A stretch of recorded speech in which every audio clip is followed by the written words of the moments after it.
breath and the next, the part that knows things your waking self has forgotten how to ask. You are safe. You are warm. The pillow still holds the shape of your head. Nothing has changed out there in the room, only you are changing in here, where I'm speaking. Close your eyes. Let the room fall away. There was a house once, at the edge of a town so small it did not appear on any map. It stood at the end of a lane where the trees grew so close together that their branches knitted overhead like a cathedral roof. In winter, the bare branches creaked like slow doors swinging in a wind no one else could feel. The house was built of grey stone, and the stone was older than the town, and the town was older than the country that claimed it. Women came to that house in the year 2026, in the last hour before midnight, on a night when the moon was waning and the air smelled faintly of cold pears and chimney smoke. She was not lost. She was not running from anything. She had simply driven to the end of a road that one of her patients had described to her, and she had walked up the lane because the lane had asked her to. That is the only way she could ever explain it afterward. The lane had asked. The house breathed when she reached it, not the way a house breathes when the wind pushes through the boards, not the way a house breathes when the timbers settle in the cold. It breathed the way a sleeping animal breathes, slow and deep, with a kind of patient expectation, as though it had been waiting for her to arrive, and was only now allowing itself to begin again. She stood on the step. The wood was damp under her shoes. The door was dark blue, almost the color of the sky just after sunset.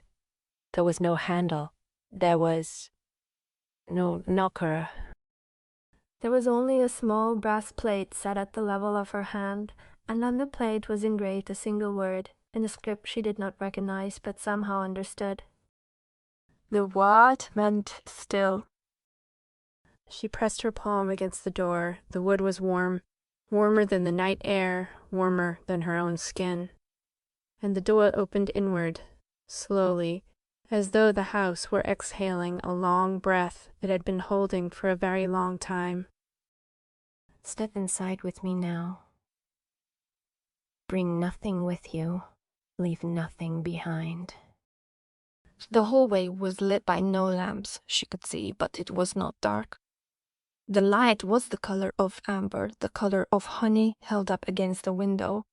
The light came from the walls themselves, from the stone, as though the stone were remembering sunshine from 1,000 years ago and giving it back to her in slow, steady pulses. She walked. Her shoes made no sound on the floor. She could feel the floor beneath her feet, but it was not wood and it was not stone. It was something softer, something she could not name.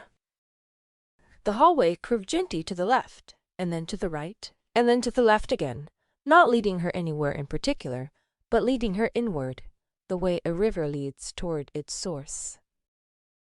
On the walls there were no pictures, there were no mirrors, there were only small alcoves, and in each alcove there was a single object, and each object was lit by its own quiet amber glow. A clay cup, hand thrown, cracked through the middle.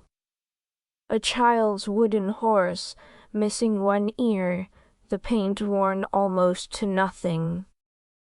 A leather-bound book closed, the pages faintly yellow at the edges. A single bell, smaller than her thumb, made of a metal she could not name, that did not ring even when she passed close enough to feel the air move around it. She did not touch anything. She knew, the way one knows things in dreams, that the objects were not for her to take, they were for her to see, and to allow into her chest the way you allow a memory to settle. The hallway opened at last into a room. The room was circular. The ceiling was higher than any ceiling she had ever seen, and yet it did not feel tall. It felt close, the way the sky feels close when you are lying on your back in the grass. The floor was the same unnamed soft substance as the hallway. The walls, the same warm stone. The light, the same patient amber. In the center of the room, there was a chair.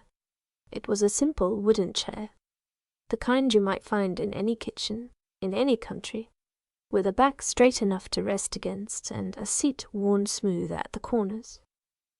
Beside the chair, on a small table, there was a glass of water and a sprig of rosemary. The rosemary smelled so strongly she could feel it in the back of her throat, sharp and green and alive. She sat down. The chair received her the way a chair receives someone who's been standing for a very long time. It adjusted itself to her. It knew her shape. She had the thought, briefly, that she had sat in this chair before, in some other night, in some other part of her life. And then the house spoke. Not in words, not in any language she could have transcribed or repeated. It spoke the way the ocean speaks when you sit beside it for a long time and the waves stop being separate events and become a single, continuous breathing. It spoke the way the forest speaks, when you sit among the trees and the rustling of leaves stops being a sound and becomes a kind of silence. It spoke the way your own blood speaks when you lie very still and listen to the pulse in your wrist.